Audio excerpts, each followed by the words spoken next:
Assalamualaikum warahmatullahi wabarakatuh. Perkenalkan, nama saya Telah Raffi.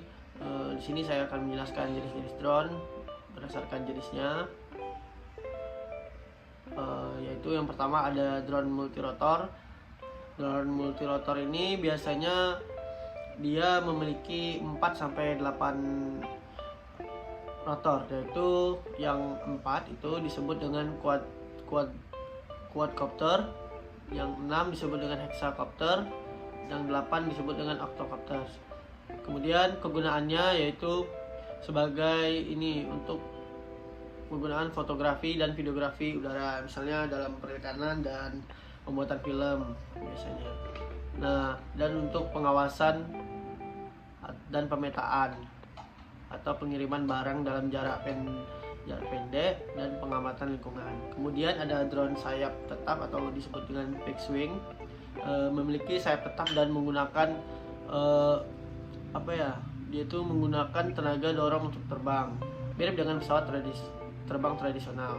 Kegunaannya yaitu sebagai pemetaan udara dan survei lahan yang luas, pengawasan dan pemantauan area besar, pengiriman barang dari jauh.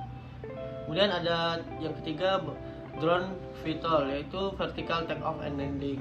Nah, di sini kombinasi antara drone multirotor dan fixed wing, yaitu dapat lepas landas dan secara vertikal, tapi juga terbang seperti pesawat sayap fixed wing, sayap tetap pada kecepatan tinggi. Kegunaannya yaitu pengawasan dan pemetaan area luas dengan kebutuhan untuk lepas landas dan mendarat di ruang terbatas.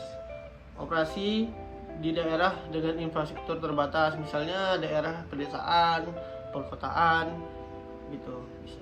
Kemudian yang keempat tuh ada drone racing FPV. Dirancang untuk kecepatan tinggi dan stabilitas dalam perlombaan. Biasanya digunakan dalam perlombaan drone tersebut. Kemudian dilengkapi dengan kamera FPV first person view untuk pengendalian langsung oleh pilot.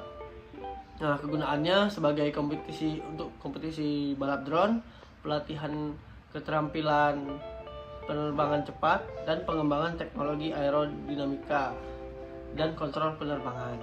Kemudian untuk kelebihan dan kelemahan dari drone racing tadi, yaitu kelebihannya mempunyai kecepatan yang tinggi dan responsif, pengalaman penerbangan yang bagus, dan kekurangannya tidak dirancang untuk penggunaan sehari-hari atau aplikasi profesional. Kekurangan kemudian yang selanjutnya yaitu memerlukan keterampilan tinggi untuk mengoperasikannya, jadi butuh latihan sering-sering untuk mengoperasikannya. Kemudian drone fixed wing itu memiliki kelebihan jarak terbang yang lebih jauh, beberapa ratus kilometer.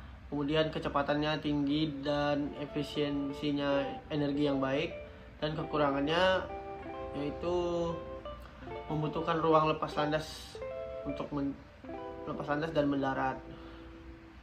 Dan biasanya kekurangannya itu tidak dapat mengarahkan kursor atau melakukan manuver kompleks. Kemudian kekurangan drone multirotor ini waktu terbangnya terbatas, biasanya cuma 20-30 menit gitu. Kemudian untuk kelebihannya, kemudahan pengoperasiannya dan kontrolnya itu mudah dan dapat melayang di suatu tempat dan relatif murah dan didapat. Sekian penjelasan dari saya tentang jenis-jenis drone dan kekurangan dan kelebihannya. Mohon maaf jika ada kesalahan. Assalamualaikum warahmatullahi wabarakatuh.